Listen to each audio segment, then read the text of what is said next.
So we now continue with who, what, why, when, where, and how. Because when you trade and you participate in the financial markets, you need to understand the rules, you need to understand the game, you need to understand the participants, and we will go deeper into that now. So, who, what, why, when, where, and how do the markets move? Spoiler, no, it's not a secret algorithm, the one big bang, the hidden structures, the rich that move everything and decide everything. It's way more complex than that. Because the financial markets are a complex network of many participants and their individual decisions. So you see an example picture over here. There are a lot of participants. Some are small, some are very big, and some are very, very big, but still all those participants interact in the market. They are also from different regions all around the world, and the different regions have political indecisions or different opinions about stuff, about the markets, about the need of a resource or an asset. So they make their own decision, they make their own analysis, and not everybody can win in this game because there is no real money created. It's just changing hands in the financial markets, and that's why it's not possible that everybody wins. But the prices are always a result of a lot of participants participating in the market, doing analysis, and then acting based on that analysis. So who do we have? Who are the market participants? We have institutional market participants, for example, pension funds, sovereign funds, university endowments, or big companies or industries that participate in the markets. Either they need to make currency transactions, they need to buy commodities, they need to hedge in commodities, they need to buy stocks, they need to save their money or cash they have, because a lot of companies sometimes have a lot of cash and they need to deposit this somewhere, for example, in a monetary or money market fund. You also have asset managers, hedge funds, investment funds, and family offices. They are mainly speculative, or they want to earn or gain money. And on the institutional side, it's not always about speculative or earning money, or industries especially there, it very often is just about hedging. Then you have HFTs, so high frequency trading. Those are very short-term algorithms. You as a trader and also a company loves it when the market is very liquid, and for this liquidity there are algorithms that provide that liquidity, so you can buy and sell most of the time at any price, and you get a good price. Doesn't matter if you buy or sell. But these HFTs, of course, also make profits. They also make losses. Not every HFT company is profitable. Of course, you just hear of the profitable ones, but when there are special scenarios like oil prices going negative, or you have COVID, or you have very big volatility, those HFT companies can also get into big trouble. There is a risk in all types. When you earn something or you have a potential outcome of earning, making a gain, there's always a risk also for those big companies. But you don't only have those HFT companies, you also have the prop firms, and not actually more prop firms. There are also real prop firms sitting in the cities where they have big investors, they have real money, and they hire traders. Each trader has a defined risk, also in banks, and then they trade the capital and they get a share of the profit. And you have commodity pool operators and so on. So a lot of participants. And the last one, you also have central banks, investment banks, actively managed certificates, or retail traders like you and me. So you and me are a very small part in the market, the retail traders. All the other market participants have way more capital. We are the smallest fish in this game compared to the other ones. And you need to realize this, and you need to know who you are playing the game of the financial markets with. Next, why are the markets moving? All the different participants in the market that we just mentioned are taking positions. They do analysis, or they have a reason to act on the financial market. And based on that, they take positions, trades, or investment decisions, financial decisions for their individual needs. A company that is buying future contracts has a different need of buying that future contract, because either they need a resource or either they need to hedge for price stability. You as an individual want to make profit. A pension fund maybe don't want to make a big profit, but they just want to save or make a safe interest of 2 to 3% each year, but they don't want to have risks, so they take less risks. So you have individual needs of individual or every individual company or trader that's acting in the markets. When Apple produces a lot of iPhones in China, they need to transfer because they need to pay Chinese companies, Chinese workers, but they sell iPhones in the US or in Europe. Then they need to transfer money from the US dollar to the Chinese yuan because they need to pay their workers, but they sell the product somewhere else.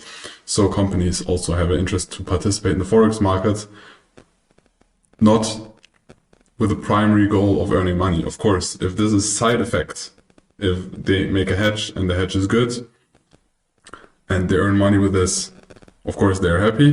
But the main purpose or the main reason they acting there is they need the infrastructure, they need to change money, and the main goal is not to earn money. For example, when you are a Forex trader, your main goal is to earn money to speculate on the appreciation or depreciation of a currency. So we have some institutions or individuals that just want wealth preservation. For example, a lot of money market funds, they just want the inflation hedge. So they just want to make the same performance or the same gain that inflation is losing their buying power. You have a lot of companies that just want to do risk hedging. For example, when you have big companies in real estate, they want to hedge against real estate crashes, or they want to hedge against interest rates rising. Different companies, different needs. You can also risk or hedge yourself. You can buy options because you have a long-term stock portfolio and then you want to buy options, but those options are just for you hedging against the Third World War, whatever. So that's a different purpose.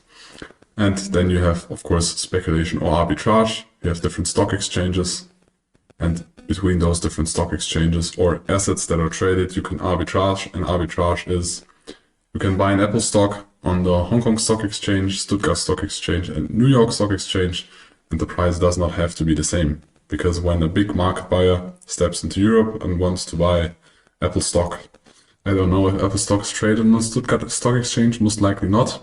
But let's just assume it is traded there. You can, for example, have the Apple stock on the New York Stock Exchange for $100. And then you have it for 100 euros. Let's assume euro to dollar is one. The conversion is 1-to-1. And then you have it on Hong Kong Stock Exchange for $99 because there was a big market participant that sold his stocks, and then you can arbitrage because you can buy a stock for 99 in Hong Kong Stock Exchange and sell it for 100 on the New York or Stuttgart Stock Exchange, so you can make a small profit. Of course, if the spread widens, you can make more profits, but if you make this with a lot of volume or a lot of transactions, it's going to be very profitable. It was a long time very profitable in the Bitcoin space, but nowadays the prices are very, very efficient, but you can just check, for example, the Bitcoin prices on the different exchanges, and you will see they're not exactly the same. And you can just open two different charts. You can open, for example, Binance and BitGet, and when the one price is higher and the other price is lower, you sell the one, you buy the other until they're even, then you close the positions, and then you make the profit of the difference. Of course, when the spread widens, then you're going to be in drawdown. So that's the risk you have. But most of the times the assets correlate. So sometimes the one stock exchange or the one broker or liquidity provider is higher than the other, and then the other one's higher. So that's because the people arbitrate the price difference. And positions of big market participants, we call them the big money, can be followed in documents such as the COT report by the CFTC. The COT report is the Commitments of Trader report. When you trade more than X amount of futures, for example, or volume in an asset, the regulation in the US, it's the CFTC. In Germany, it's the BaFin. You need to document publicly what you are doing because there can be a conflict of interest. When you are a big market participant, this is just to regulate the market and make it more transparent. And there you have different categories. We don't dive very deep into the COT report here because we don't use it a lot, but you can use it and you can see what the big market participants are doing. You can also build strategies around this, but it's important that you know this. Supply and demand is also the reason why the markets are moving. So the prices of a financial asset move because of supply and demand. It's always the same. Supply exceeds demand or demand exceeds supply, or they are in balance. So it's just about buyers and sellers. That is the reason why markets move. No technicals, no fundamentals. They can influence the supply or demand, but in the end it's always supply and demand. It's a great driving force that creates shifts in the balance between supply and demand. In the medium and the long term is changes in the perceived future fundamental value of an asset. So the current price of the asset, what's the price all market participants agree on right now with the current information. If that price changes, it's most of the time about the perceived future value. So what do I think this asset gonna be worth in the future? There's no exact point in the future when it's, or at what point in the future it's going to be worth, but if the price changes, it's about most of the times the perceived future value of an asset.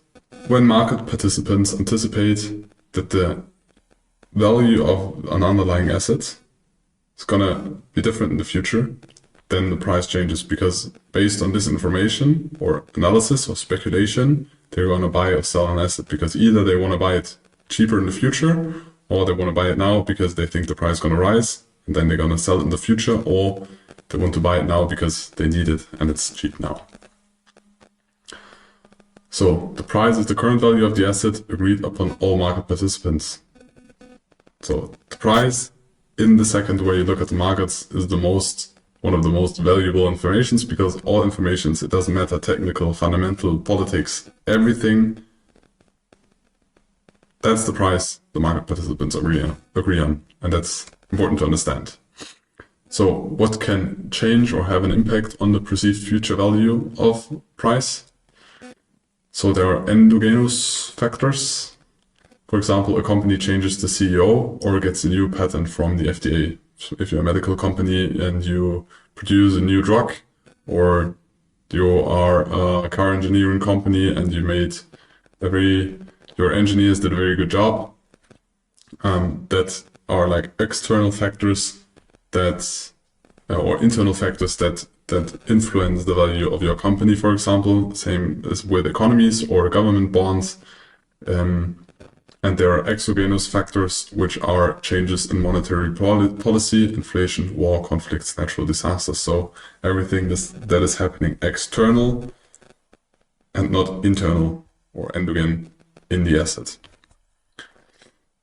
So the analysis of endogenous and exogenous factors is called fundamental analysis. So you analyze the fundamentals of an asset, but you also analyze the fundamentals connected to the asset. For example, when you analyze a stock, you can analyze how the management of the company is like. Do you trust the management? Are they good, or are they just sitting there and say like, oh yeah, I worked here now for 10 years and now I will just try to relax more, increase my salary and have a good life? Or is there a management that really identifies with the company? They want to push forward, they want to create new innovations, they want to grow the company, and they identify with the economy. You can analyze that, for example, and also the numbers, what's the revenue they're making, and so on. And you can also analyze what's the politics in the country where the company is like. How's the society? Is the society growing older? Are there young, intelligent people that in the future are going to be able to work in this company? So those are more exogenous factor. Or is there political risks? For example, is the country in kind of a war situation, or is there a potential of a future war, which is always bad for the economy or for most of the companies? And you analyze this, and this can have a very big impact on the price or perceived future value of price. And then you also have macroeconomic news. So you have macroeconomic data and metrics. which are released every week or every month, depending on the data. We'll go deeper into that in Series 300. We'll make a deep dive into the fundamentals. And they provide most of the times a quantitative picture of the state of an economy in a country, a region of an economy, or the global economy, but most of the times the economy of a country or region like the EU. And they are quantitative, but they always need to put in context. So it's not just, okay, there's a positive number, everything's going to be positive. You can check this in stocks. Just because they have positive earnings, it does not mean the stock's rising, because as we already told, markets participants base their value or decisions on future valuations. So before earnings are published, the market already anticipates a specific publish of numbers. And when Apple is rising and they sell more iPhones, and there are a lot of indicators that people bought more iPhones, although the numbers are not published, people buying that stock and all the market participants already anticipate in the price. So the price or the company already has a higher value because the people anticipate good earnings. And then the earnings are published, and they can be good and they can be better than the market accepted, or although they're positive, they can be worse than the market expected. And then it's going to be negative, but it's not as easy as that, although data like inflation, CPI, earnings, and so on, they are quantitative, they always need to be put in context. For example, we implemented some examples here. So you have the average hourly earnings. So what is the average salary of somebody earning per hour? We have non-farm payrolls. But as I said, we will dive deeper into all of that later in the Series 300. Then you have the analysis of different markets. So all of the things we discussed affect prices on different asset classes in different ways and forms. The analysis of the interconnections between different markets and asset classes are called intermarket analysis. So when energy prices rise, or energy in general gets more expensive, oil, gas, and so on, companies that need a lot of energy, for example, companies that produce aluminum, which is a metal, which is commonly used in cars and a lot of phones, they need a lot of energy to produce that. So when energy rises, most likely later those companies gonna earn less money because they need to spend more money for the energy, but they cannot directly just raise the product. Of course, it's an interconnection, but it's a correlation between those things.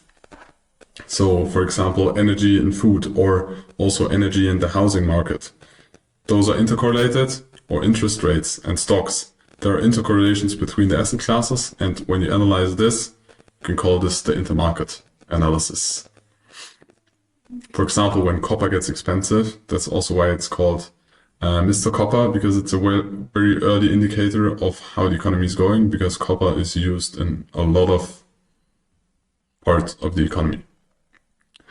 So, when there is a perceived value shift, or the market participants view or anticipate a perceived value shift, for example, for macro news, there's going to be a money movement because people, individual institutions decide to act on this perceived value shift. Either they buy or they sell or they do nothing. In the form of buy or sell contracts, there's also the option that they do nothing, but most of the time people buy or sell. Then there's volume. This is how the markets move, because then you have active orders, you have active contracts, you have volume created in the markets. And it depends on how much volume there is, how much contracts that are bought and sold at a specific price level, and the result is the traded volume at a price. But there are multiple price levels, so you have the creation of price action. Is what is moving, you have the underlying asset, the product that's traded, and that creates price action because the people made a decision, they made an analysis, there's a perceived value shift, then they decided to move money either through buying or selling, they created volume, and then price action is created. The analysis of volume and price, people call technical analysis. So if you take a line chart, candlestick chart, Japanese candlestick chart, there are a lot of different candles you can choose, but I think the most famous one is just Basic line chart is the most easy to understand. Most of the time, a line chart is based on the closing prices, either on the time frame you choose, or you use Japanese candlesticks. So you have open, high, low, close. We'll dive deeper into that later. But all of this, the analysis of price itself is, or price and volume is called technical analysis. There are very different approaches to that, and we will dive into that in the next module. So price and volume also have long-term, medium-term, and short-term like cycles. You can use volume based on the last month. You can also use volume on the last 5 minutes. Same as for price. So you decide on the time frame you use and analyze for the things you want to trade. Either you want to trade very active, so you take very short time frames most of the times. If you want to go more into long-term trading, you take longer times to analyze. In most assets, there are also seasonalities. So this is when the prices move. So you have cycles in special assets, and you have like endogenous factors that influence their price action, and that you need to analyze. And the way we analyze it, we'll dive deeper into the next module. So let's summarize it. What moves the market? Price and volume. What moves in general? It's price. How does it move? Through volume, because market participants decide to act or are in the need to act. Who moves it? All the market participants. Why does it move? Because of fundamental changes in presumed prices or future perceived value. And when does it move? In cycles or seasons. You have seasonalities or different cycles of markets moving, rising and falling. And where does it move? In different asset classes. If everything's clear, give a rewatch or feel free to reach to us in the Discord server and ask questions about it, so we can start the discussions, and we will get deep into the source and answer all your open questions, either in the Discord server or the next live session. So now we finished with that one. Who, what, when, why, and where. We will continue with the introduction to the technical analysis.